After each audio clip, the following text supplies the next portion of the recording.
Testing, testing, sound check. 1, 2, audio check.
For those of you who have trouble keeping awake during congressional hearings, let me recommend Zip Fizz.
I call the subcommittee to order. This is our second subcommittee event of 2016, focused on the development of the situation in Turkey. And as we continue to watch with concern, I have titled today's hearing, Turkey's Democratic Decline.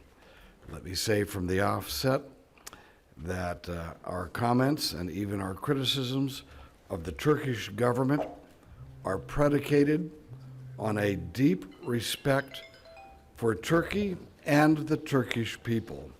Turkey and America have been and are friends. Friends speak plainly to one another about problems. That's what you will hear today. I'd like to take this opportunity to extend my condolences to the families of all the victims of last month's terrorist attack at Istanbul's airport. It was a cowardly attack by radical Muslim extremists, and traveling through that region, I was able to personally pay a tribute to the victims of this horrendous massacre just a few days after the tragic event had occurred.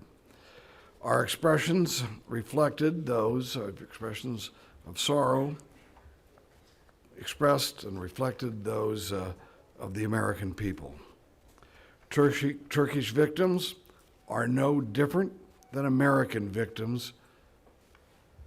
These people have been murdered in recent months and recent years by radical extremists, represent an evil force on this planet that must be defeated and destroyed.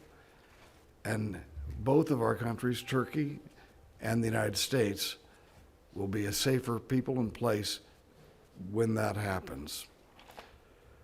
Those of you who have observed this subcommittee know that while wishing the best for Turkey, we have concerns about actions taken by President Erdogan that may put his people at risk and weaken the strong ties between our countries. Our hope and for a better situation and that things would turn around has not happened, and we've been disappointed. And there's a mounting body of evidence suggesting that President Erdogan's party and his regime seems to be involved with corruption and misrule that is taking Turkey in exactly the wrong direction. President Erdogan's party has used the levers of power to limit dissent and to crack down on free journalism. Thousands of judges and prosecutors have been reassigned based on their political inclinations, and immunity from parliamentarians have been lifted, opening the way for charges to be used against them in order to sideline opposition, especially those in the HDP. Seemingly erratic, Erdogan has officially designated the followers of Mr. Gulen as a terrorist group, and this group was once, of course, a linchpin of his political coalition. So he's gone from a relationship with a group that has been very important to his success to now declaring them his enemies and declaring him the enemies of his country. They helped bring him to power, and now he has targeted them for repression. These kind of steps have taken Turkey further away from the shared values at the heart of our American-Turkish alliance. While a representative from the Committee to Protect Journalists couldn't be here today in person, they did send a written statement, and I'll be submitting the entire statement for the record. But I wanted to read a short excerpt from it now. The Committee to Protect Journalists reports that over the past 2 years, the Turkish government, and I quote, increased its repressive action against the press through using vague, broadly worded anti-terrorist laws, bringing charges under an archaic law that carries jail terms for insulting the president, replacing the editorial management of opposition media outlets and firing their staff, routinely imposing bans on the reporting of sensitive stories, and prosecuting and imprisoning journalists on anti-state charges in retaliation for their work. End of quote. That is indeed a sad description for the state of free media in Turkey. It's a sad description of how Turkey has changed in these last 5 years and has gone in the wrong direction. While I have always strived to maintain a balanced perspective, it is clear to me that Erdogan's actions have hobbled Turkey's democracy at home and left his country more isolated in the region than at any other time in recent memory. I have many questions for our witnesses today, but I especially look forward to their views on the recent rapprochement between Turkey, Russia, and Israel. While such developments are, of course, welcome, I can't help but wonder if this is merely a momentary change of attitude or something more durable. We can get into that during the testimony. With that said, I thank our witnesses, and without objection, all members will have at least till this week, end of this week, to submit additional written questions or extraneous material for the record. I now turn to Mr. Meeks, the ranking member, to have whatever opening statement he would like. Thank you, Chairman Rohrabacher, and thank you for your remarks and organizing today's subcommittee hearing on the political trends in Turkey. As we all know, and it's, I guess, clearly indicated even by the number of individuals that's in this room, Turkey is our important ally in an increasingly complex region. And, you know, and I'm grateful, especially grateful for the opportunity to take a look at Turkey again and again and again, because that's how important our relationship is with Turkey. It is, you know, when I first came into Congress and I looked at the number of countries around in the various regions, Turkey is truly an important ally in a country that I think that we've got to work with. And as when you have friends, you should be able to talk honest and open with your friends. You know, it reminds me of some of the dialogue that we have here in the United States currently that's going on around our country. And the talk is, let's have a dialogue. And dialogue times has to be frank. So when we look at some of the trends in Turkey, we see that some remain the same since our last hearing. Domestically, President Erdogan continues to enjoy strong support, but has not veered from his push towards a presidential system. The domestic conflict with the Kurds has not abated and is closely linked with the conflict in Syria. And as a result of the Syrian war, the refugee crisis and agreement with the EU has also remained a source of strain. On the other hand, there have been some other changes, some significant. A prime minister resigned in May. Terror attacks have struck a chord of fear, detracting tourists from visiting Turkey and further crippling their economy.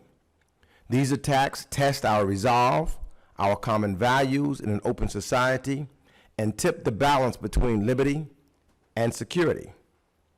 On the international front, Turkey and Israel recently signed a broad agreement to restore ties after a 6-year break, a step that I say that I welcome. Furthermore, Turkey is looking to restore relations with Russia, reopening a needed source of tourism. And yesterday, Prime Minister Yildirim announced efforts to seek normalization with Syria, possibly presenting new opportunities for peace building and cooperation. Yet, where does that leave Turkish U.S. and Turkish NATO relations? And what can we do in Congress to make sure Turkey remains an ally and a friend and a trusted partner in the region? I believe it begins and ends with our commitment to our common principles and shared interests. And that brings us back to the democratic space in Turkey. We in Congress are indeed concerned with democratic progress in Turkey. I inquire about its state as a concerned friend. As I said, I want to make sure it is imperative to discuss the recent crackdown on the freedom of speech in Turkish universities and in the press. Tolerance in the face of domestic criticism is difficult, and regional events further complicate the situation. But nevertheless, we must fully defend the fight for academic freedom, for freedom of the press, and for the right of individuals to critique their governments. As difficult as that may be to hear, I say that here in the United States, for the people of the United States, and I say that there for the people of Turkey, that they must have the freedom to express themselves. As we all know too well here in America, suppressing these voices only leads to an erosion of democracy, a hollowing out of society, and even an eruption of conflict. And as violence spreads across southeastern Turkey and into beautiful Istanbul, we are reminded of the delicate balance between security and liberty. Tragically, these are not isolated incidents. They serve to highlight the need for a path to peace in Turkey, Iraq, and Syria. So I too want, as the chairman indicated, send my condolences out to those who suffered losses at the recent attacks at the Turkish airport. We all looked with horroring eyes as terror attacks took place there. And we wish and hope that the families know that they're undergoing tremendous loss and pain, and our prayers go up to them and their families. So I think that, Mr. Chairman, as I yield back to you, I hope that this hearing help us to understand and bring a peace that is closer to our reality and helps strengthen our relationship while we have some frank conversation and dialogue. I look forward to listening to the witnesses because your testimony is important to me understanding and learning, and I think that, you know, those who are listening to this hearing, so that we can get information out, we can share and work together, because the idea here is when we have to be critical, let's be critical. But it's not just for the sake of being critical, it's for the sake of trying to make sure that we are going to have a better tomorrow and better relationships between our countries, and we can only do that with honest dialogue. And I yield back. Well said. And Mr. Trott, do you have an opening statement? I'd like to thank the chairman and ranking member for holding this timely and important hearing. I'd also like to thank the witnesses for taking time to be here today. It seems like every time we try and hold Turkey accountable for their actions, their response is, but we're a NATO ally. Turkey certainly remains one of our allies, but that does not make them immune to honest and fair criticism. Turkey's insouciance to democracy and human rights under President Erdogan is disturbing. Just a couple days ago, Human Rights Watch reported that the Turkish government is blocking independent investigations into alleged mass abuses against civilians across southeast Turkey. These abuses include heinous crimes like unlawful killings of civilians and mass forced civilian displacement. I also remain concerned about the seizing of various Armenian churches in Turkey, including St. Girdaros in April. This is reminiscent of the events that led to the Armenian genocide over 100 years ago. And while I'm discussing the genocide, I'd like to applaud the German parliament for overwhelmingly adopting a resolution calling the coordinated campaign to exterminate the Armenians in 1915, a genocide. All of us on this panel are lucky to be able to express our ideas freely and without fear of repercussions. Ordinary citizens and journalists in Turkey, however, do not have this privilege. Turkey remains one of the worst countries in the world when it comes to freedom of the press, and we got to see that firsthand in April when the president came to Brookings and his security repeatedly harassed, assaulted, and even reportedly tried to throw out media that they did not like. If this is how Erdogan's police act in Washington, one can only imagine how they act in Turkey. Mr. Chairman, Turkey's progress towards democracy is on a downward spiral. They are a country facing a myriad of issues, both domestically and internationally. Continuing down this disturbing path, when they are denying history, expropriating land, and severely restricting freedom of the speech is not the answer. I yield back. Thank you very much, Ms. Gabbard. Do you have an opening statement? Let me just note that tomorrow I will be submitting a sense of the House resolution based on today's testimony, and some of the statements that you've heard and working with my colleagues, a sense of the House resolution expressing concern about the direction of various societal trends and governmental trends in Turkey. And so today, I would invite my colleagues to, at the end of this hearing, work with me on developing that particular sense of the House resolution. With that said, I'd like to thank our witnesses for joining us today. We have three distinguished witnesses. Dr. Andre Barkey, who is the Director of Middle East Program at the Woodrow Wilson Center here in Washington.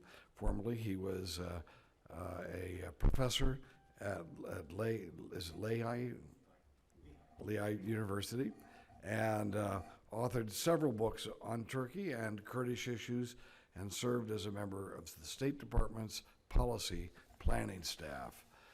We have Dr. I'm really bad on names. Fawzi,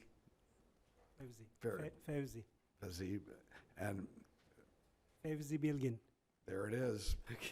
Okay. And is the founding president of Rethink Institute, a Washington-based think tank. He is an expert in the areas of constitutional and Turkish politics. He received his PhD in political science from the University of Pittsburgh and has taught politics in both the United States and Turkey, in addition to being a published author. And Alan McCoskey, yes, I remember you, McCoskey. I've known that name before. There you go. A senior fellow at the Center for American Progress, a private think tank in Washington, D.C., and from 2001 to 2013, he served as the senior professional member of staff here in the House Committee on Foreign Affairs. And we're just reflecting on how neither one of us have changed over those 20 years. He helped us cover the Middle East and Turkey when he worked for us, and today he's here to again give us advice and some direction as to what our policy should be toward this situation now in Turkey. Before, of course, he did all of this, he directed the Washington's Institute's Turkish research program and was an employee of the State Department. So we have three expert witnesses, and Dr. Barkey, I would suggest we start with you, and I would request that if we could keep it down to about 5 minutes. All the rest of your statement will be part of the record for people to read, and if you could keep the down to the 5 minutes, we then could have a dialogue once all the witnesses have testified. Dr. Barkey. Thank you, Chairman Rohrabacher, Ranking Member Meeks, and members of the subcommittee. It's an honor to testify today, and I ask that my written testimony be admitted into the record, please. Without objection. There is no question that when it comes to issues of free speech, due process, individual and civil rights, the situation in Turkey has deteriorated significantly over the last 3 years. The atmosphere created by the ruling Justice and Development Party and President Erdogan is not conducive to free discussion of ideas, policies, and politics. What I will try and do is give you essentially in bullet points what has happened, and then try to offer you an explanation. First of all, you've already alluded to the press. The press is under tremendous pressure. It's a twofold sets of pressures. One is that you see journalists being fired, newspapers being closed, taken over. Same thing would happen with television and then stations, as well as social media. That's one aspect of it. The other aspect is that there is also simultaneously an attempt to build a parallel, if you want, press that is completely subservient to the president and the party. And it's essentially, when you look at that press on a daily basis, as I do, all you see is essentially the regurgitation of official propaganda, if you want, but most importantly, what you see is that there is no room for any discussion or any opposing ideas in that press. So the press is under enormous pressure, and it's not surprising that Freedom House has downgraded Turkey's status from partially free to not free, which is actually quite damning for a country that is member of the NATO alliance. But the press is not the only one, and this is important to understand. Every institution of civil society in the state is also under attack with an effort to dominate. It's true for business associations. It's true for academia. 37 academics have been fired so far, but I know a lot of friends of mine who are under investigation, and more will be fired as time goes by, eventually to be replaced with people who are more conducive to the official position. Similarly, the judiciary is being revamped and to make it much closer to the government. Even individuals are not immune. 1,845 individuals have been charged for insulting the president. Some of with the penalties are dire. So far, nobody's gone to jail.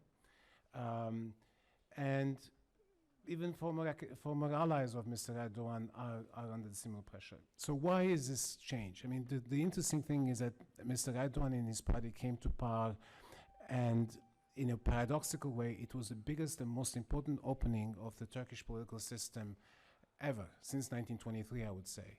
They came against the military, they came against the traditional ruling elites, and for a while they ruled in that way, but they changed. They changed, I would argue, for two reasons. One is Mr. Erdogan has won victory after victory, and he thinks he should be invincible, but most importantly, he actually does feel vulnerable. He feels vulnerable because Turkish civil society is still quite dynamic, can resist, can disagree, and as we saw in elections in 2005, actually defeat Mr. Erdogan. But Mr. Erdogan is the president, not the prime minister. The prime minister has all the legal powers that the constitution gives. So he feels vulnerable in the presidential powers, so to say. But fundamentally, I would argue, the real reason for the change is Mr. Erdogan's decision to not make peace with the Kurdish, the PKK and with the Kurds. In fact, he was making enormous progress in that direction, commendable progress. And he scuppered the peace negotiations after his own people had signed a document. And the reason he did it, and this also, we won't have time for this, but it explains the changes in foreign policy. The reason he did it is because of the threat he perceives from the Syrian Kurds in Syria, as the Syrian Kurds who have aligned themselves with the United States make progress and move against ISIS. In the process, what he's afraid of is that a Syrian Kurdish entity that is closely aligned with the Turkish Kurds will emerge and therefore pose a strategic threat to Turkey. And he decided, this is the reason why he decided to essentially go on a rampage against the press, against the Kurds. And in some ways, it also explains the changes that you see today in foreign policy, because as he finds himself isolated, he's trying to reconfigure his friendships, or so he thinks, with the idea that he will come up with a common, shall we say, cause against the Kurds. And I'll stop here. The red light's gone on.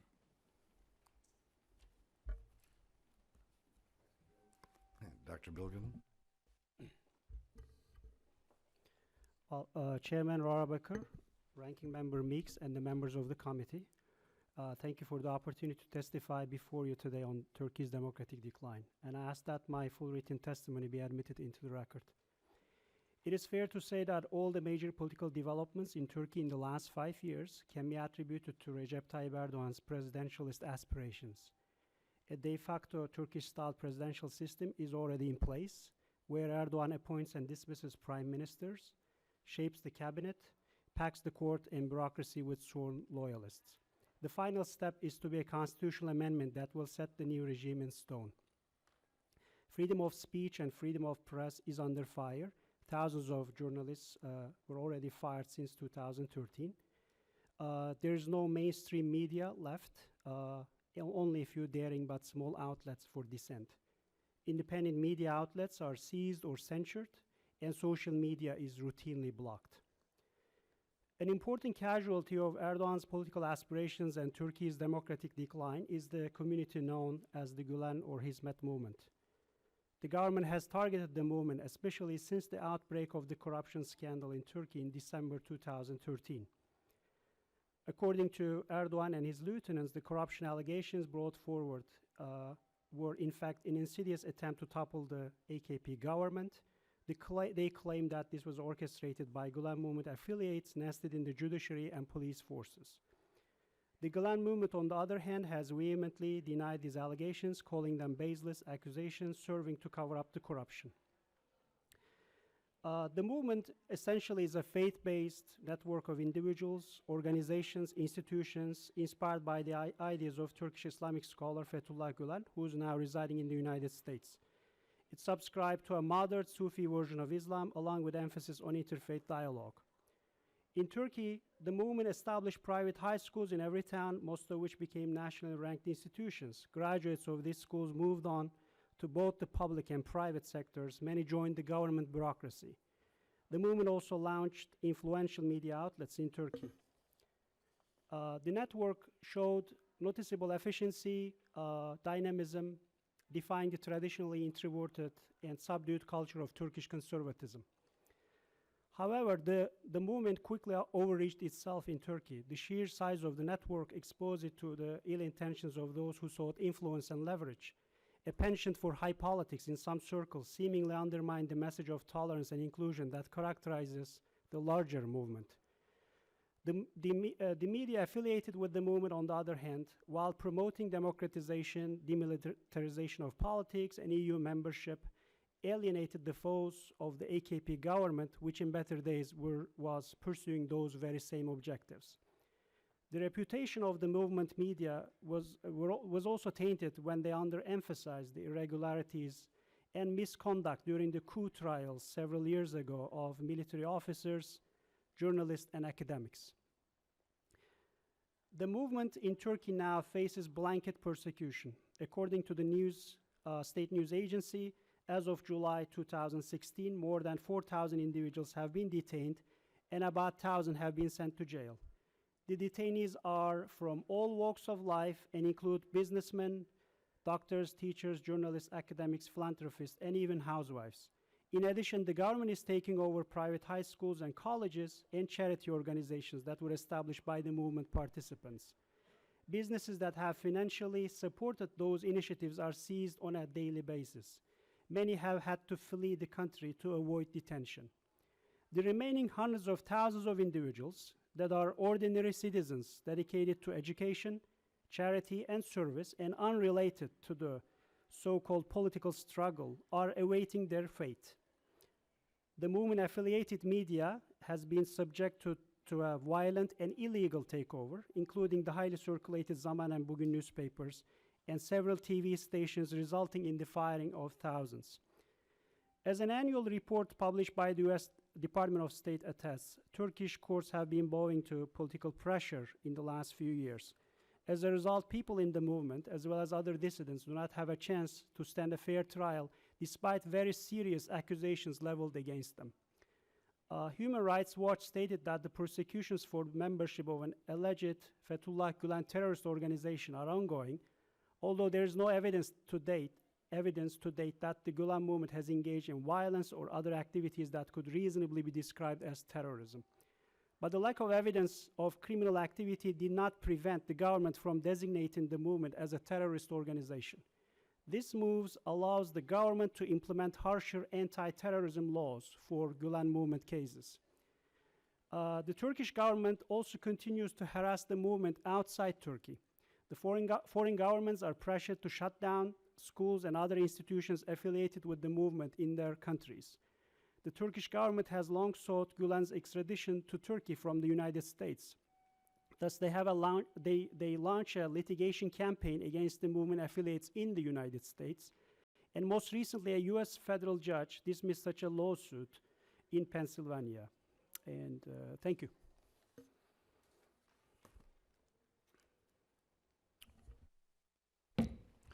You're next.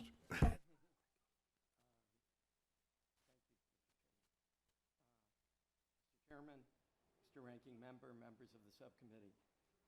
It's an honor for me to testify before you today As you said in your introduction, I worked here for 12 years as a staffer from 2001 to 2013, and knowing the...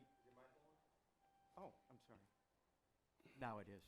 You should have known that more than anybody. Yeah, I've never been on this side of the table before, sir, so...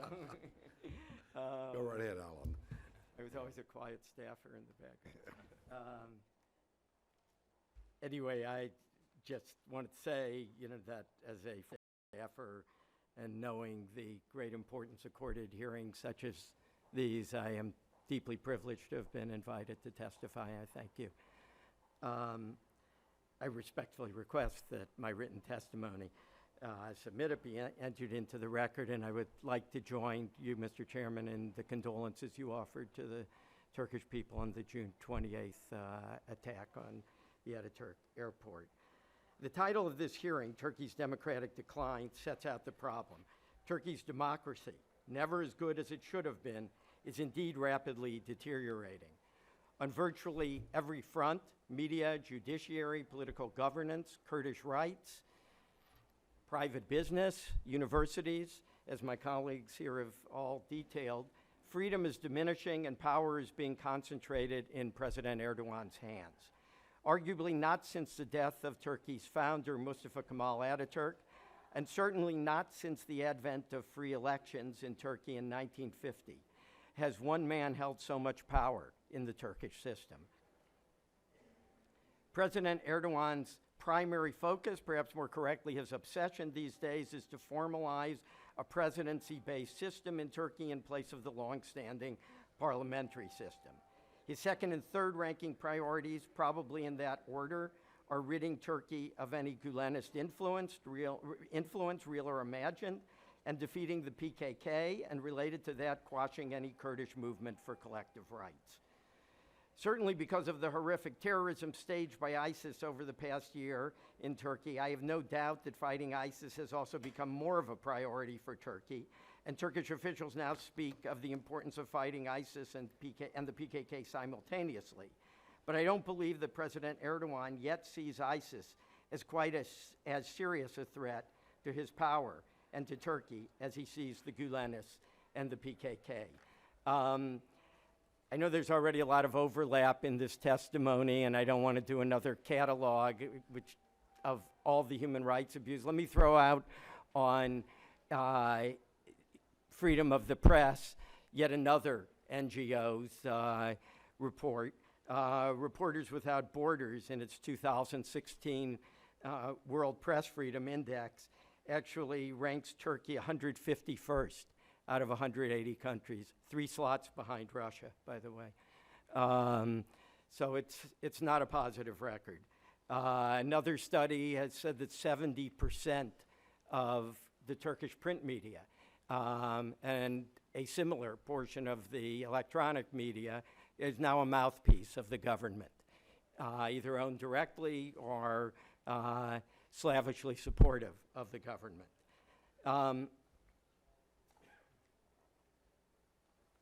I know my time is rapidly diminishing here, so maybe, look, I'd like to say a little more about what's going on with the Kurds. I think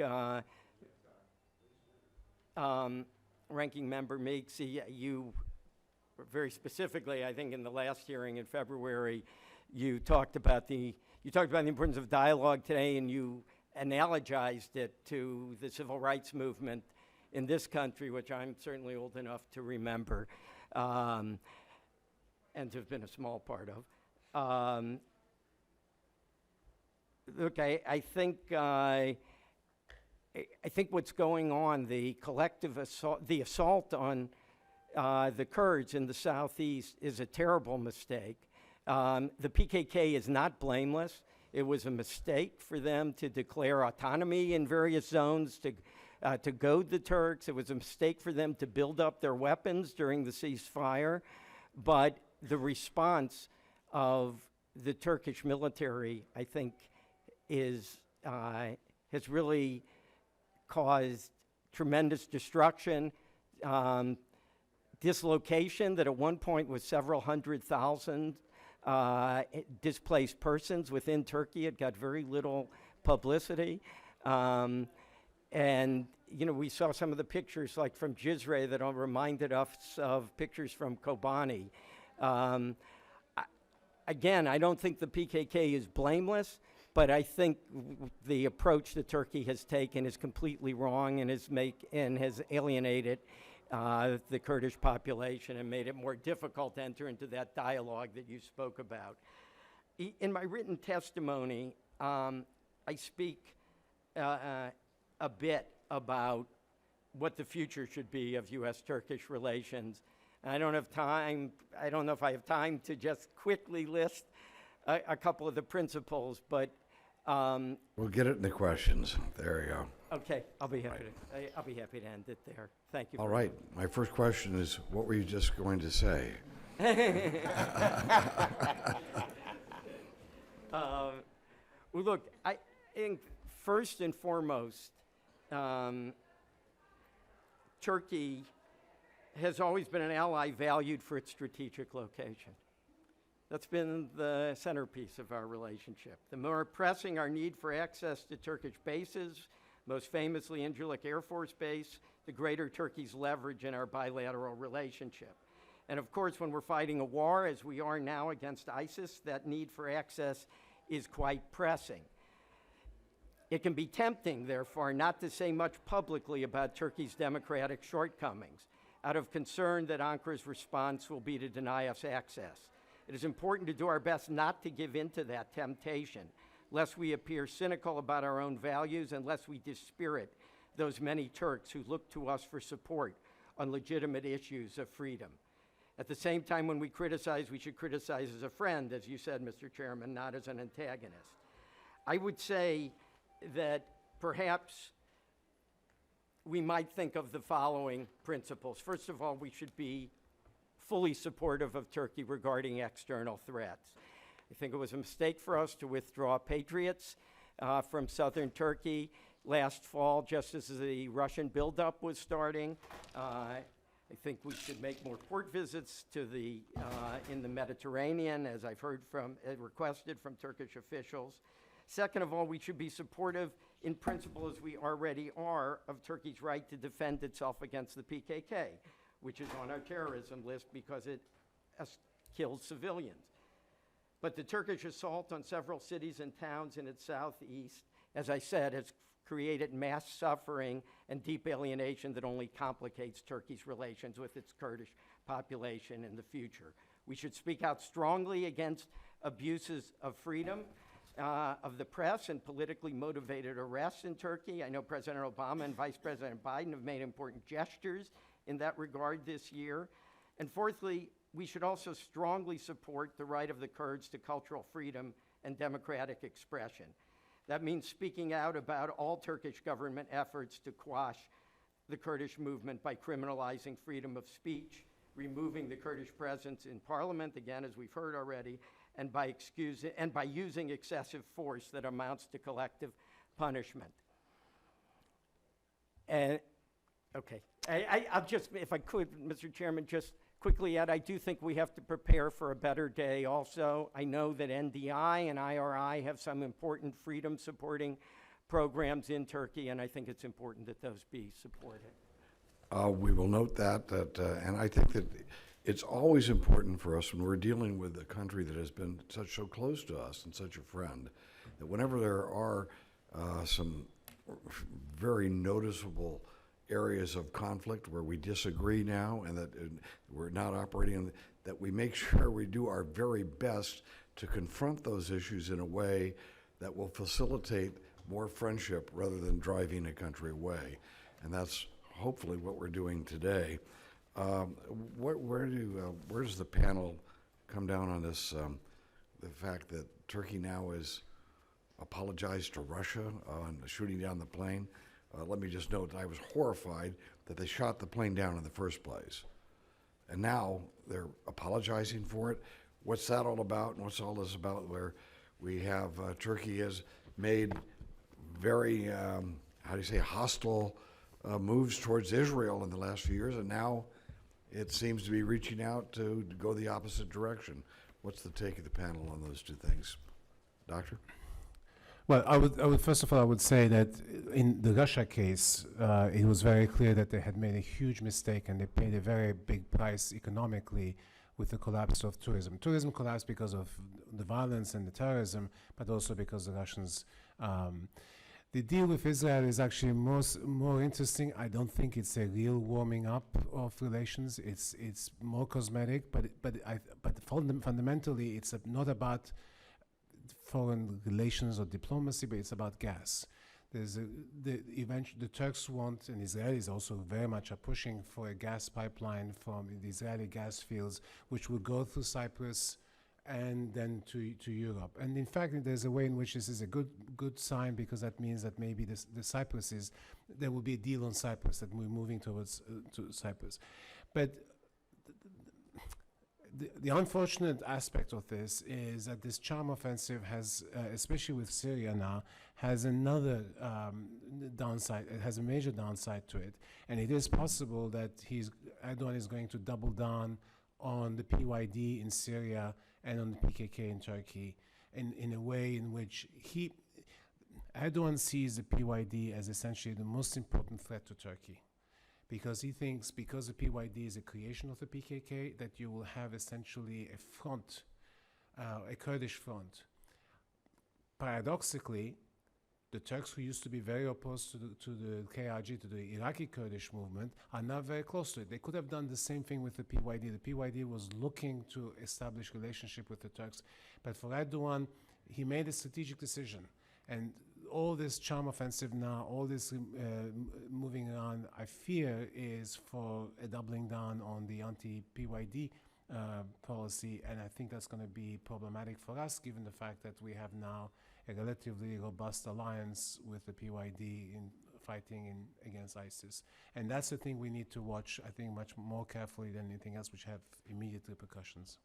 My time is used up now, and we will have a second round. Mr. Meeks. Thank you, Mr. Chairman. Thank you for your testimony.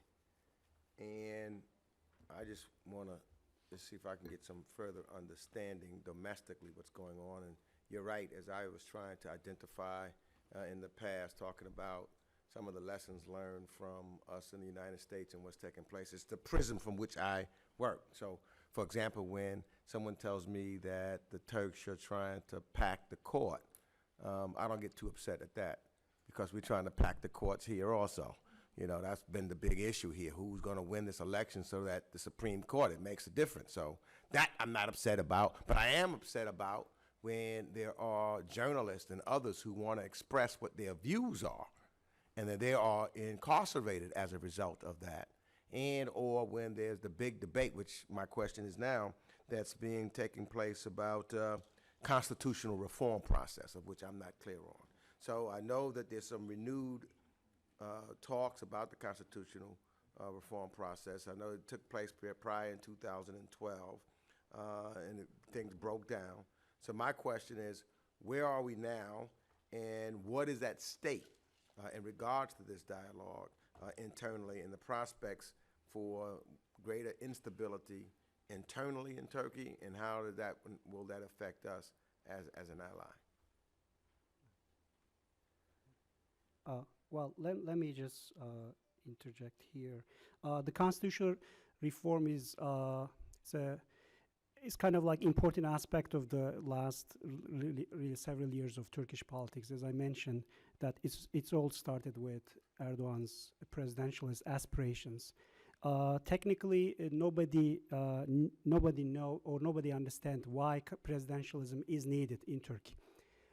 But the first attempt to reform constitution in 2012 collapsed because of that interjection of presidentialism as an AKP proposal. And after that, several other elections that AKP and Erdogan won, and now it's on the table again. And what is being demanded, or what is being aimed, is to build up a regime which is called presidential regime, but in actuality is a one-man rule where, you know, somebody will be an elected autocrat with unbridled executive power. That's what it will end up with, and that's why it's very controversial. So the system is parliamentary system at the moment, and normally, as we heard before, the prime minister is the executive, chief executive of the government.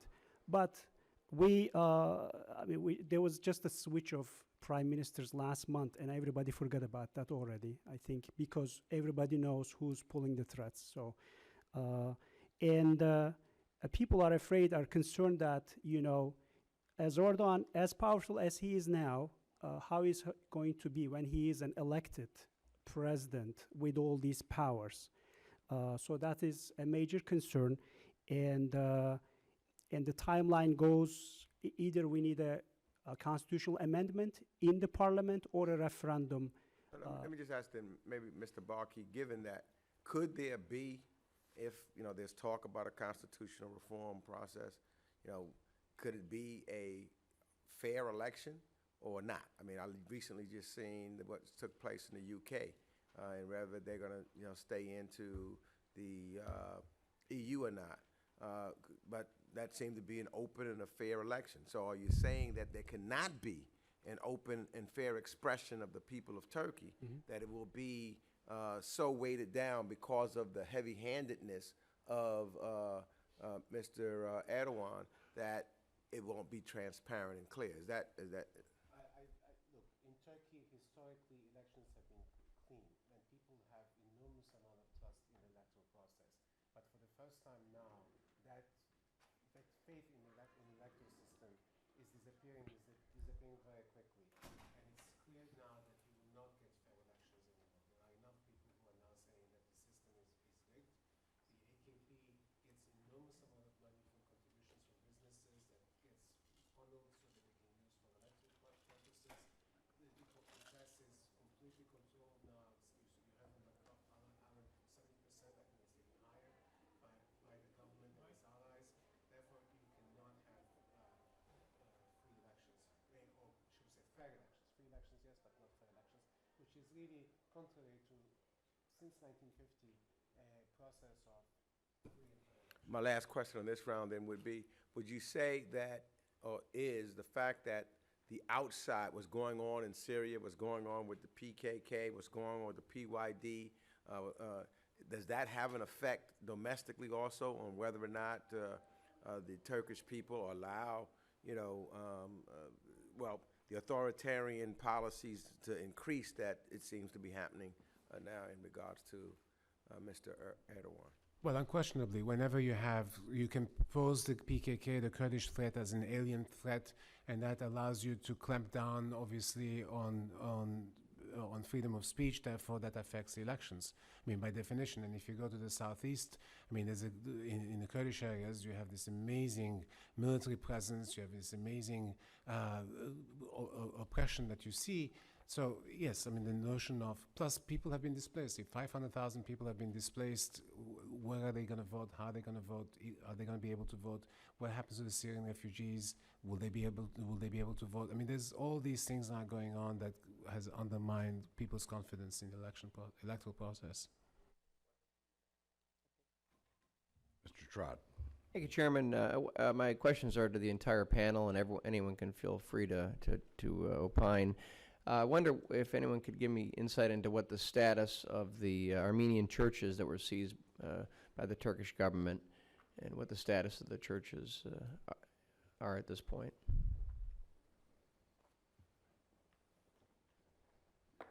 Congressman, the only one that I'm personally familiar with, maybe my colleagues know more, is the one that is located in the Sur district of Diyarbakir, which is right now the whole district is essentially closed, and no one can have access to the church, including worshipers. Okay, thank you.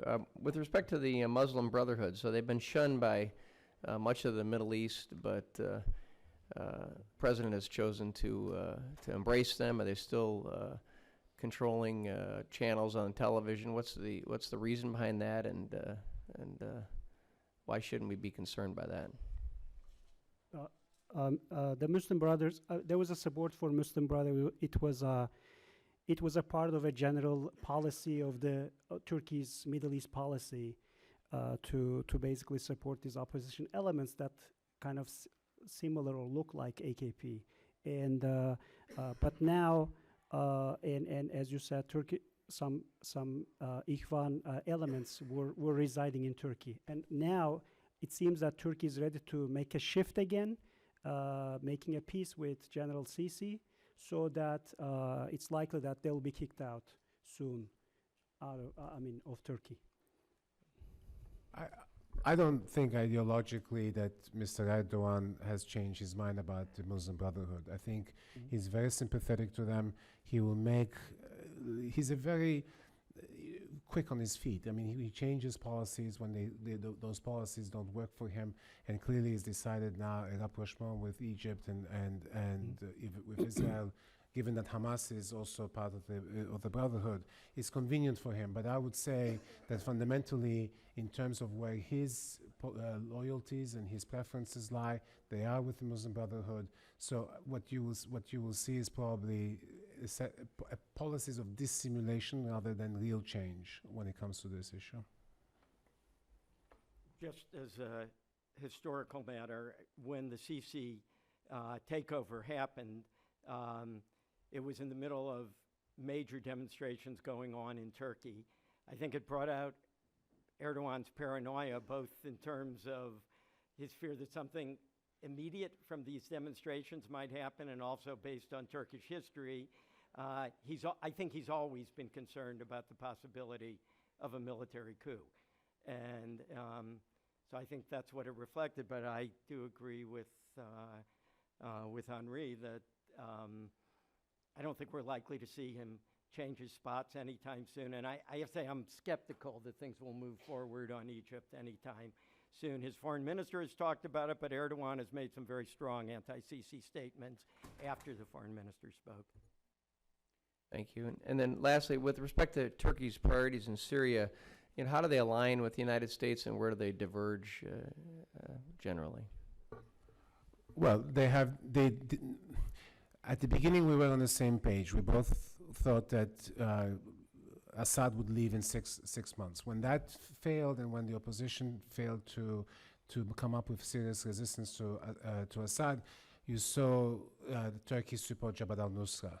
And this came in 2013 when President Erdogan visited the White House.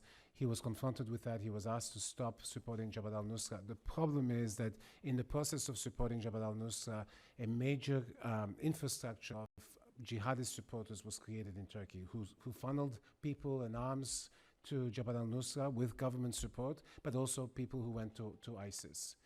But where we are now today, for us, priority number one is ISIS. For Erdogan, it's a PYD, then Assad, and then ISIS. So in that sense, we are not on the same level. He doesn't. For him, both the PYD and Assad, even though he's talking about overtures to Assad, are far more important and far more than the jihadist threat. I think, just to elaborate a bit, I agree on the divergences. His primary focus is the Syrian Kurds and Assad. Ours is defeating ISIS. He wouldn't mind if ISIS is defeated in the process, but it's not his priority. Second of all, and I think it's the number one issue in U.S.-Turkish relations right now, is the fact that we are working closely with the YPG, with the Syrian Kurds, which he considers part of the PKK. And indeed, he has some reason to see their origins in the PKK. And from their point of view, it's U.S. support for a terrorism group. And I have to say, I noticed in a respected Turkish polling company survey this month, Metropol, 73% of Turks said that the U.S. sides with terrorists against Turkey. It's a very disturbing kind of answer, but I'm certain what it's about is this disagreement about the YPG. Yeah.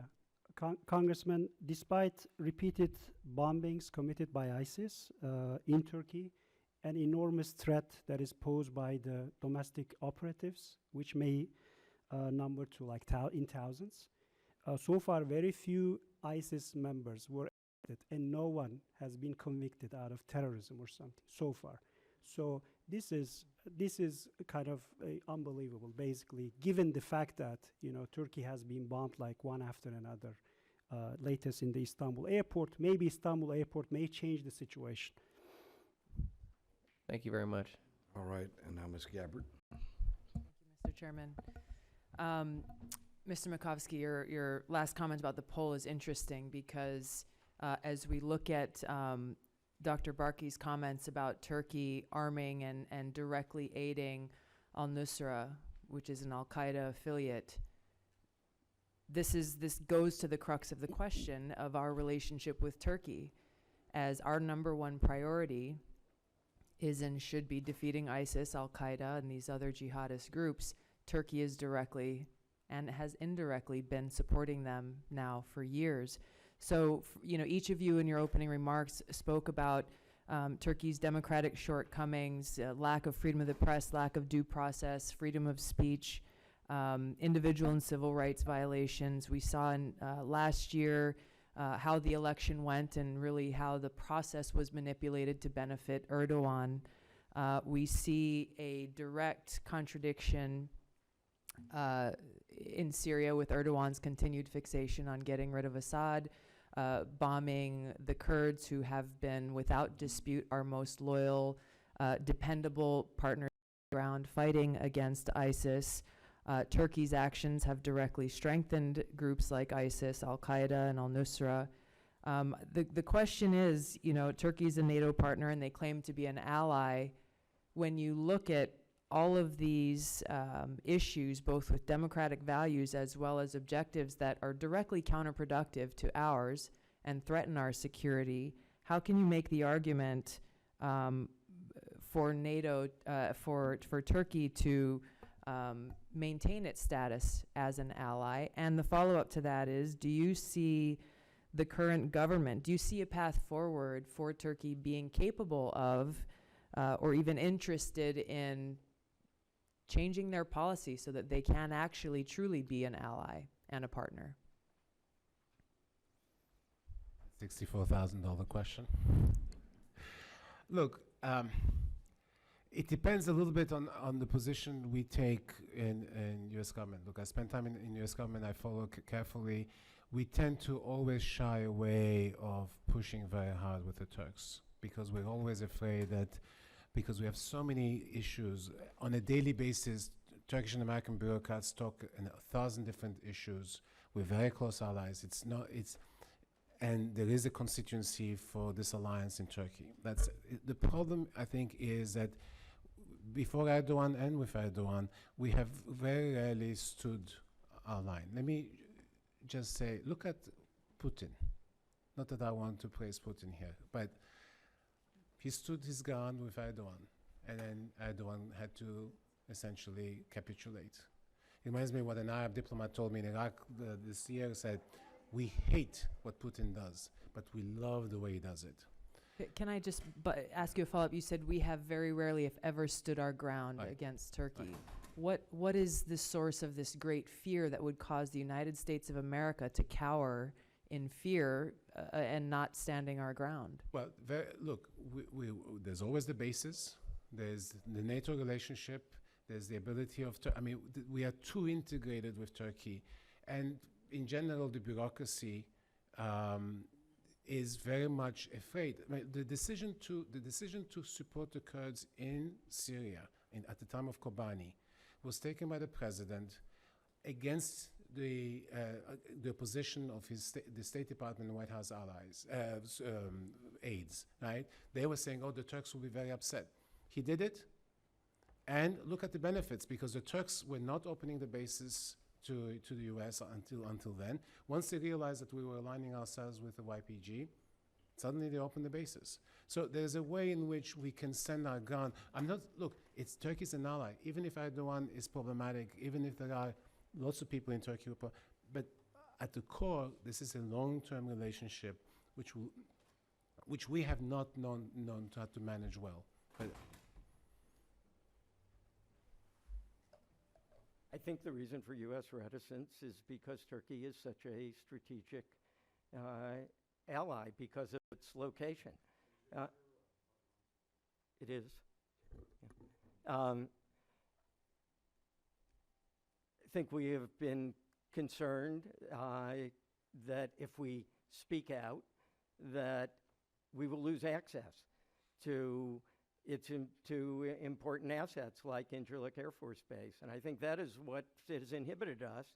Just the same way, by the way, the EU is now, which used to be the strongest advocate of human rights in Turkey, has largely been silenced because of its concern about the refugee issue and Turkey's ability to manipulate that. I think we've been, over the years, concerned about Turkey's ability to manipulate our access to what is, after all, its sovereign territory.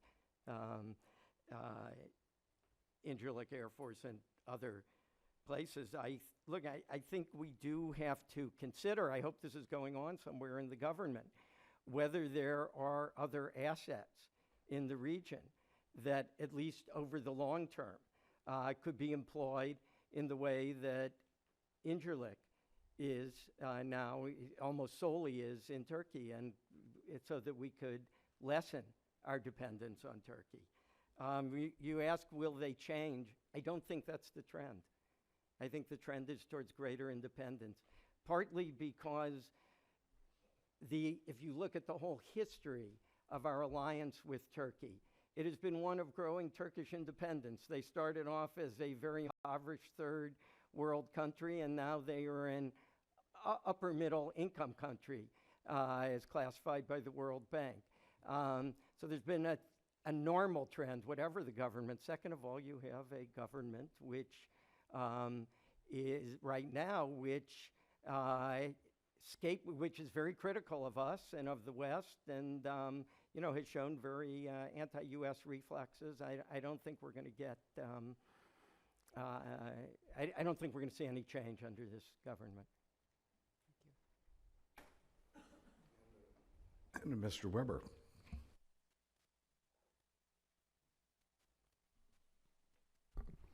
Thank you, Mr. Chairman. Can we turn the air conditioner down? Can we turn the air conditioner down or on? Apparently this is a hot topic, huh? Gosh, where do we start?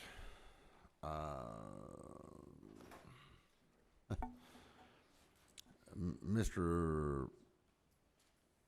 Makovsky, is that how you say that? Makovsky. Okay. Alan will be sufficient. Okay, just call you. Well, you don't care what we call you. Just call you for dinner. So you said something about the Syrian. His main concern, Erdogan's, was the Syrian Kurds, and was it ISIL or Assad? You said. Erdogan's main concern. Correct. Erdogan's main concern, I think, right now, is the Syrian Kurdish movement. Okay. But closely related to that, it is getting rid of Assad. It is Assad. Assad, yes. Okay. And that is really run. The Syrian Kurdish problem is something new, but our divergence over whether it should be Assad or ISIL as a priority has been going on now for several years.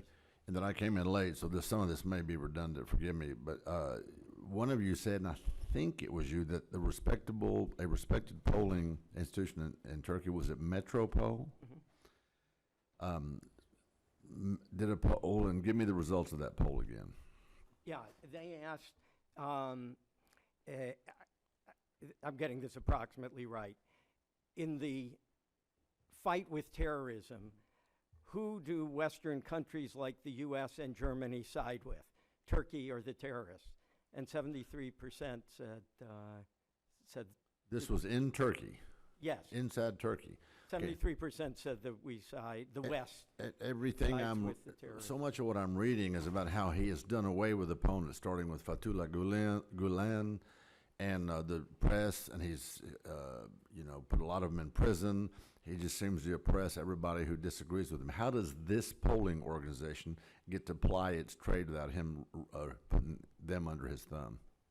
Well, as far as I'm aware, I mean, there are still pockets of independent expression in Turkey. And as far as I am aware, these polls are done independently. I could see why you might think from Okay. that question that it was manipulated, but if you went through the whole survey, you might not. Okay, so far you don't believe that they're under his thumb? This particular polling company, I don't think so, because they called the elections essentially correctly. I think they have shown themselves over the years to be essentially. Over how many years? Well, they've been at it that I've been aware of for at least, I think, a dozen years. And he has let them continue even that length of time? Yes. I mean, people say different things about these polling companies, whether they're closer or further to the regime. People do not currently say that this polling company is close to the regime. Okay, fair enough. And then I think you said in your comments, one of you did, I've been reading through the comments, that he probably more closely wanted a Putin-style system. That was you, okay. And then you also said, I think it was Dr. Barkey, that Turkey has been busy, or maybe it was in response to my colleague down on the left in Hawaii, that Turkey has been arming al-Nusra? Was. When did that stop? It's not completely clear. I mean, we asked them in 2013 to stop, but it took a while for them to stop. But there is a lot of informal networks that are independent of the government that still continue to support both al-Nusra and ISIS. I mean, when you think of the bombing in Istanbul the other day, it could not have happened if they didn't have domestic help. Right. But that's not the government. I mean, that's the networks that were created at some time, at some point with the government. But if the government turns a blind eye, he's so busy after the news stations and the people like the Gulen and others, then those who are perpetrating this kind of violence kind of run amok, don't they? Exactly. As simple as that. This is a question for all three of you, really. Are there any other countries that you know of, NATO, EU, or in the United Nations, who you see this kind of power grab going on in any other country? Power grab, in other words, where they're shutting down the press, they're doing away with all the dissidents, they're getting their own crony. Unfortunately, the list is quite long. Okay, nothing in the list is quite long of people or countries. Countries. I mean, or leaders in countries where you see this. You see this same kind of action that you see from Erdogan in other countries. Name one. Hungary? Hungary. Okay, there's one. Name two. Venezuela during Chavez. Venezuela. Okay. Still. Now, don't miss my question. In the EU, in the UN, or in the it was the EU, NATO, EU, or UN. Any of those countries. I mean, UN includes everybody. So you can go Zimbabwe, you can go, Ethiopia. You can, there's a whole series of countries. You're not going to run out of countries. This level Oh, yes. of corruption, Yes. you would equate those. It's interesting. There is a rising trend of authoritarianism in the world at the moment too. So Okay. that's maybe Mis- Turkey is part of that. It extends even to Hungary, which is part of European Union. So y'all's testimony today is that you don't put Turkey at the top of that you can equate those with other countries. I think, Congressman, if I could. Yeah, that's a question for all three. I think that Reporter Without Borders ranking that I mentioned is very useful in that regard. There's no other NATO or EU country listed below Turkey. They listed them 151st out of the 180. Yeah, 3 behind Russia. Is that what I Behind read? I Russia. came in late, so I didn't hear your That's testimony. correct, 3 behind Russia. 3 behind Russia. Yeah. So I'm not an expert on Hungary, Okay. but and no doubt, I've read enough about it to know there are some authoritarian trends going on there. But in Turkey, Okay. I think it has reached very severe proportions, particularly recently with new laws that will increase his power over the judiciary and possibly over private enterprise as well. Okay, and Mr. Chairman, I'm out of time. If you're in a hurry, I have one other question. Go right ahead. Actually, I've got 3 other questions since you opened the door. He was easy, wasn't he? So there was a 16-year-old, in one of your notes, 16-year-old boy who called him a criminal or something. a 15-year-old boy. 16-year-old called Erdogan a thief, and he wound up in jail. What's his status? No. He was released. If I recall correctly, he was never, it never actually came to trial, but I believe he was held in jail for 4 days. Are y'all, are the two of you aware of that case? Yes. Am I right, 4 days? That's what I remember. I'd Dr. be happy Another to check. case, I don't know that case, but I know other You don't know the cases. case. So from what you've heard Mr. McCoskey said, is that a travesty? Oh, yeah. I mean, 1,845 people have been prosecuted for insulting the president. 145. Now, I also read a quote where, who was it? It was Erdogan said to the Organization of Islamic Cooperation meeting in Istanbul, and you may have quoted this, Mr. McCoskey, so forgive me if it's redundant. He said that Westerners, quote, look like friends, but they want us, speaking about Muslims, dead. They like seeing our children die. Is that on video? Good question. I've not seen it. I read it in the Turkish press, in both Turkish and English. Okay. I quoted the English quote that I used came from the Turkish press, the English language Turkish press. But I don't know whether it's on Okay. video. And does that... Could I add, Yes, sir. on the issue of the Article 299, which criminalizes insulting the presidency, I just thought maybe if I could just quickly give you a little context. That is not an Erdogan creation. That has been there since the mid-1920s, that law. It's been forever in the books. But it does seem Erdogan has used it far more frequently than any other president. And just as a point of comparison, and this is based on another NGO study, his predecessor used it 139 times. His predecessor saved 26 times. He's been using it on an average of over 3 times a day through March 1st. All right, That thank- 1845 figure was through Thank March you, 1st. Mr. Chairman, for your indulgence. And that's a All Turkish right. government figure. Thank you. I yield All back. right, is the intent of the chair to have a second round? And I will proceed, and let me just note that from what we've heard so far and what we came into this room understanding, there seems to be a very negative trend going on in Turkey that we have tried, and we've had several hearings.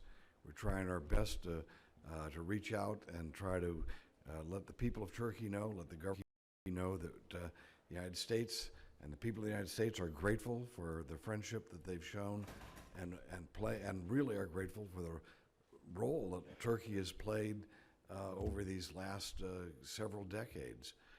However, that trend is very easy to see.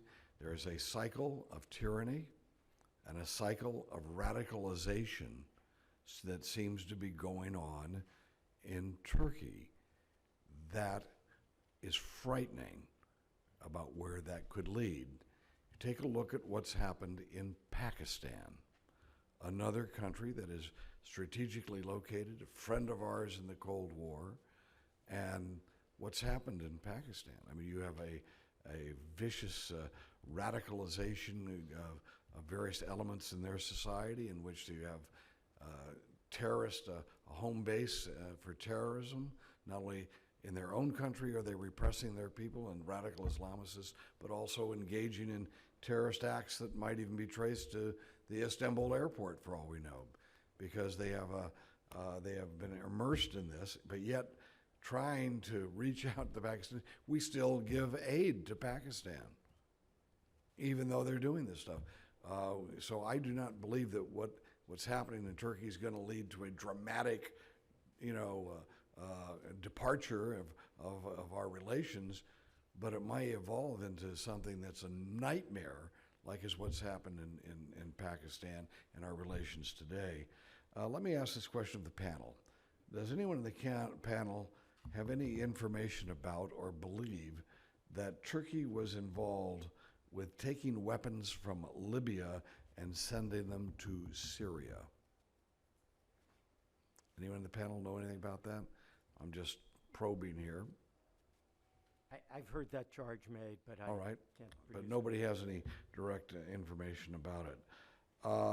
Let me just note that There are other, it would be a disaster for us to lose Turkey as a military partner, but there are other countries around that have air bases in that region. Erbil itself could serve as a base for a military operation. So could Kuwait, and any number of countries right there could provide what now is provided by Turkey. What would be bad is to make sure the dynamics that are created by such a large country with significant and people going in the wrong direction. So with that, let me ask this. And one of the things that I find just, it's hard for me to understand this, but it's happened in other countries as well. And that's when you have the president of this country, now the former prime minister, now the president, whatever we want to call him, his whole political base was established with the Gulen movement. Am I pronouncing it right, Gulen? The Gulen movement, and as far as I can see, and I've studied what they believe, and I've talked to some people in that movement, they tend to be people who have high values and are looking for a more open and, you say, tolerant Islam. That would be a very admirable type of, it'd be, and by the way, it would be the equivalent of the Rotary Club in the United States. In the sense you got people who have a philosophy of helping other people who also are politically involved and involved in community efforts to help people. How is it that the Gulen movement now has been declared public enemy #1 by the man who they were actually helped put into power and over the years have been one of his chief sources of support? How did that come about? I would like to say something about the Gulen movement. I mean, the Gulen movement, I agree with you, has an image of tolerant Islam. Yes, they were allied with Erdogan. They helped, they staffed when Erdogan came to power, he did not have the personnel, and it's the Gulen movement that staffed it. But the Gulen movement also was, if you ask the Kurds, the Gulen movement was very hard on the Kurds. Because Gulenist judges and prosecutors unleashed lots and lots of cases against Kurds that are still continuing today. There are people who went to prison for nothing. I mean, I just met with one of the most important lawyers in Diyarbakir a few weeks ago. He spent 4.5 years in jail. You know why? Because he was at the demonstration. Somebody, 5,000 people behind him, opened the flag, the PKK flag, and the judges and the prosecutors said, "Oh, you're a member of the PKK because you were standing 5,000 people ahead of you." But is that the Gulen movement? Or is and that he played, well, this is why I'm, okay. And he played, if you go and ask the Kurds, the Gulenists were very, very hard on the Kurdish nationalist movement. There were many ways they were very good. They brought in very good stuff, but on one issue, they were very, very hard. So it's not a completely, we have to also acknowledge what was wrong with them. The reason he turned on them is because he thinks that, and there's probably enough, he may be right, that the Gulenists actually exposed the corruption. I mean, the people who leaked those tapes of Erdogan and the money issues he thinks are Gulenists.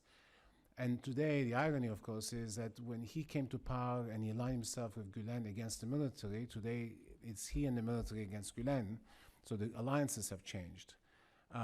But this... So the Gulen movement, ended up exposing some of the corruption that was part of his That's what he entourage. thinks. And it should be added that this is we are talking about quite a large network, or was large in Turkey, and it was influential, especially in media. For example, one of the things that I would like to mention is now that Cihan News Agency was seized by the government, we don't have a watchdog to actually follow the elections. That was the only one. Now you're going to learn the election results from State News Agency. Whatever number they put up, it would be the number. But it was always checked against Cihan News numbers before. Since it's a large network, as I said, it has, because of that, it has usual shortcomings. Like, it's a diverse network. There are nationalists. There are more pious, less pious people. There are more secular, less secular. And And there are people who are just minding their business about like teaching, opening schools, and so on. And there are others who are more interested in politics, right? So it's hard to define where it ends, where it begins, and how a judge or prosecutor is basically considered a part of it while they themselves reject it and so on. So there are all these shortcomings, and I think nobody can really solve that. And even the movement itself, the spokespeople and so on, cannot really address some of these questions. So, but in the larger picture, especially outside Turkey or something, the movement is known by its more like dialogue, activities, education activities or something, and that seems to be the core of the movement and movement message, rather than what happened in the last few years in Turkey in the political scene. Go right ahead, comment on that. And Sorry, let me say two good things about the movement and one questionable. First of all, I've never seen a shred of evidence that they support anything other than peace. So the declaration of the Turkish government that the Gülenists are a terrorist group is absurd. Second of all, in their schools, they've taught science and mathematics. They've really emphasized what we would think of as more traditionally secular subjects like science and math. I can't vouch for exactly how they're taught, but I don't know of too many Islamic movements in the world that emphasize science and math. That's a real plus. Where I think the failing has been, and again, this is not provable, but I think many followers of Gülen, many Gülenists acknowledge that a significant minority of the police and of the judiciary were Gülenists because they wanted to be part of those organizations and exercise power. And I think there is evidence, circumstantial evidence, that they did act corporately sometimes, and particularly in the anti-military trials that went from 2008 through 2011 with manufactured evidence.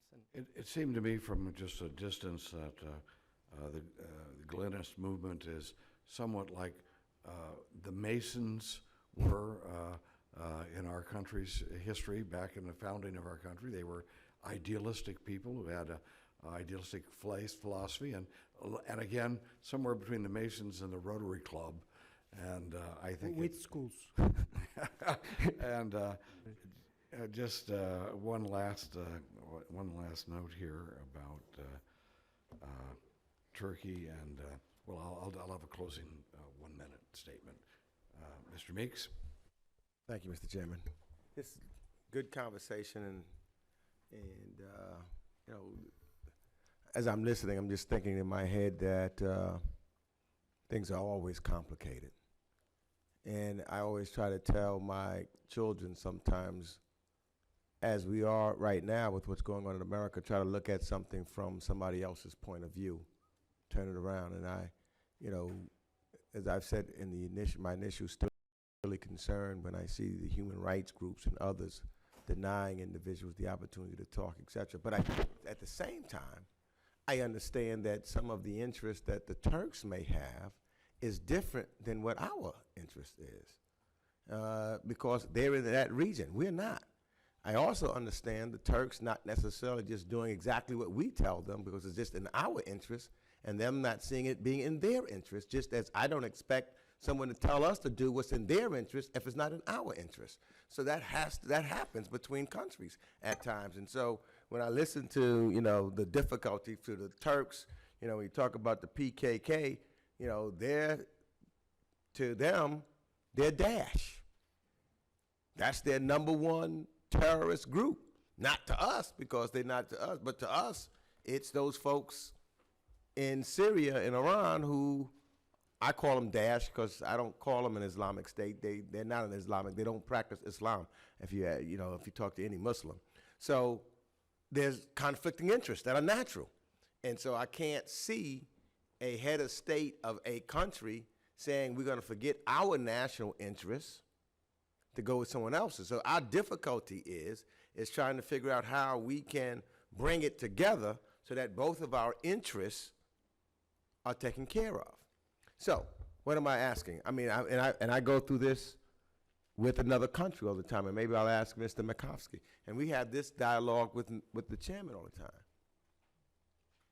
The other big country that we've got conflicts with right now, say, is Russia.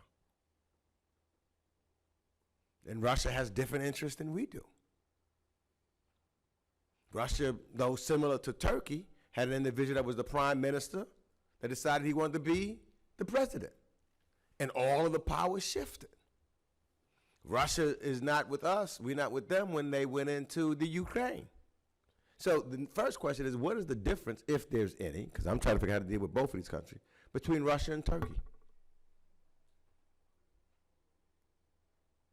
I think simply put, Turkey is an ally, Russia isn't. Turkey is part of the NATO alliance, and part of that alliance is supposed to be dedicated to freedom and democracy, a core of that alliance. Russia is not part of that. If you separate that fact and look at the trends inside those two countries, they become more similar. And Mr. Erdogan has not spelled out exactly what kind of presidency he has in mind, but I do worry, and I think many people suspect that President Putin is his model. And so you're right, if you look at strictly domestic trends, there are a lot of similarities. But if you look at our responsibility, this is my humble opinion, Mr. Ranking Member, if you look at our responsibility to speak out, it's much greater when we're talking about an ally than when we are not. Anybody differ?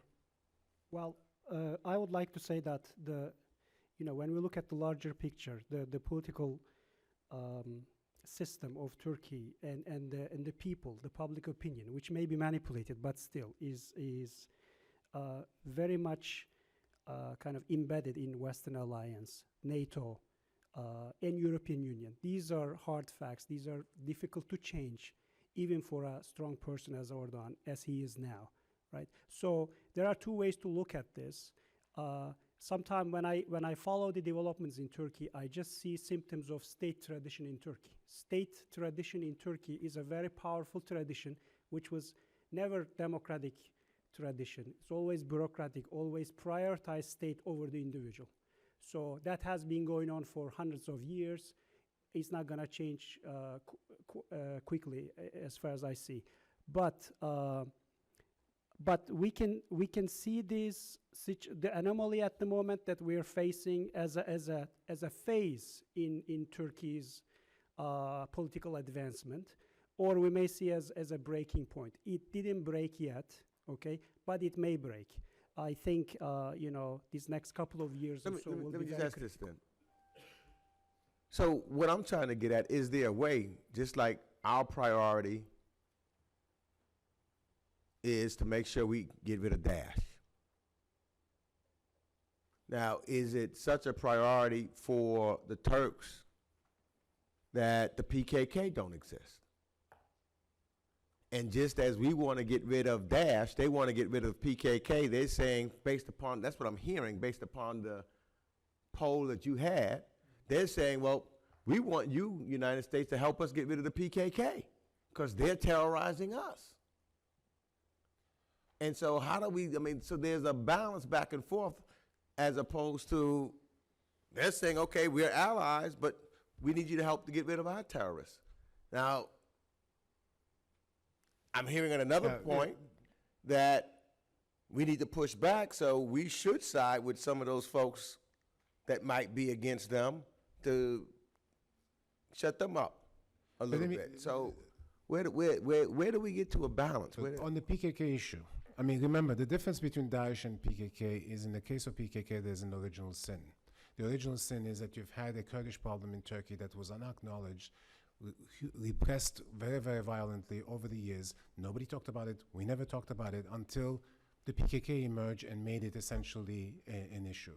And this, by the way, is something that Erdogan recognized. After all, he sat down, he had his government sit down with the PKK leader who's imprisoned in an island in Turkey, right? And they negotiated a deal. So he decided to renege on the deal. And now, and we have been his allies in the sense that we've been fighting, we've been helping him on the PKK issue, and we continue to do so. But he essentially reneged on the deal. It's not like Daesh, in the sense that he made a deal. He could have gone ahead and finished the deal, and we would not be talking about these problems now. He made his own decision. Fair enough. But that's why I said we should be able to push back and maybe and help maybe be an intermediary. We can push back. The important thing to understand about Turkey, though, I mean, this is from the tone of the hearing. Look, this is a country that is very divided at the moment. And it's a country where you still have, despite all the pressure, a very a civil society that is pushing back, that's fighting back. Those are our allies, right? And But these are the all people, countries are very divided. The United States is I know. very divided. I know, but what I'm trying to say, the impression that we're getting here is that Erdogan has complete control, and I'm saying he doesn't have complete control yet. So the fact of the matter is, we don't have a substitute. Kuwait and Erbil are not a substitute, Congressman Rohrabacher, to Turkey. I mean, Turkey is embedded in NATO. Nobody else is going to replace Turkey from that They're that perspective. important. From that perspective, right? So, but we have allies in Turkey that we can work with, even if Erdogan is problematic. But we need to hold to our principles and to our policies when we deal with Erdogan. Similar to we should do in Russia. I mean, Absolutely. there are two big Absolutely. countries that are important that we Absolutely. can't ignore. Absolutely. We can't ignore Russia. We can't ignore Turkey. Right. That's my point. You sound like- The balance is very difficult, but you're absolutely right. It has to be a cornerstone principle of ours that we oppose the use of violence for political ends. So we are correct Absolutely. to oppose the PKK in that regard. But I think we do have to acknowledge that Erdogan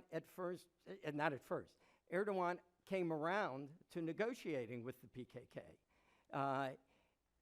Indirectly, but almost directly. And he seemed to be the one that reneged on the deal. That doesn't justify the use of violence, not at all. But I think that context is very important. And I just maybe, if I could add, why did he renege on the deal? In my view, the emergence of a Kurdish political party that opposed his presidency plans, I think, infuriated him. Just like he felt spurned by the Gulenists, he felt spurned by the Kurds, who he felt had reason to be grateful to him, and in fact, made some very important gains under him. I visited Diyarbakir several times last year, but I had not been there for 15 years until then. And the gains were, this was before the fighting broke out, when my first visit, the gains were immense. He felt they owed him gratitude. I think when this party emerged, that contrary to his expectations, opposed his presidency ideas rather than supported it, I think he decided to unleash the furies. Well, thank you very much, and I'd like to thank the witnesses. I'll just have a very short observation, which is, of course, the prerogative of the chair. But would you like to have a final 1 minute? I'll just- Go right ahead. Again, just thanking you. Very insightful. And I thank the chair for having this hearing. I think that in the next few months, we should have another one. And hopefully, in January, when I'm the chair, we'll have another one. I'll be the ranking member, what? But I just want to thank you very much because, this kind of dialogue is tremendously important for us to air out, for us to think about as we move forward. This stuff is not easy. It's not simple. It's complicated. And, as many people as I talk to about they're on one side or the other, very similar to here in the United States. If you come and you just went to one particular state, you'd think that the United States is all one way, then you talk to someone else and you say, oh, no, it's another way. And this kind of dialogue is very helpful. So, Mr. Chairman, I think that this committee and the hearing is very timely and very important to looking at what we're doing on the Foreign Affairs Committee and Foreign Policy. Yes, I think, and Mr. Meeks and I have a very good relationship, and I think it's exemplary of our Foreign Affairs Committee, and that we are able to do things. And I would remind Mr. Meeks and other members that we will be trying to put together a sense of the House resolution expressing concerns over the trends in Turkey. Not condemnations, but expressing concerns over the trends in Turkey. I would hope that we have to talk within a and when we're analyzing Turkey, we have to do it within the context of what is going on in the bigger picture, and what the EU is falling apart. I mean, think about this. I mean, Britain's exit of the EU. This is a first huge step, as huge as someone else would say who may end up president. And so we've got some changes, and of course, in our lifetime, Turkey was constantly trying to become part of the EU and part of the common market, and now I think that's probably history. And I think that Erdogan represents a more of a nationalistic, Turkey-focused rather than Europe-focused approach. So these are all major changes that are going on, and let us hope that as these changes happen, I believe that NATO, when we have, if we have a new president, if it's Mr. Trump, I would expect that NATO and the EU alliances will become less important, and that individual deals and relationships between countries respecting that each country has its own interest at stake, but trying to find a common ground where people can act together, that will replace some of the more systematized approaches that we've had since the beginning of the Cold War, and the Cold War is over. So with that said, whatever emerges in this new era that we're putting in, Turkey will play a very significant role. It's right there in the middle of everything. So we take it very seriously. We respect the people there. We are concerned that its trend line, and by the way, just one last note, it has been my experience that whenever the suppression of the press goes up, the level of corruption rises at the same rate. And if we have a suppression of various political elements in society in Turkey, and we have a suppression of freedom of the press, you can expect that there will be corruption as a result, and it will not bode well for the people of Turkey. Well, we're on their side, and I now hold this committee adjourned.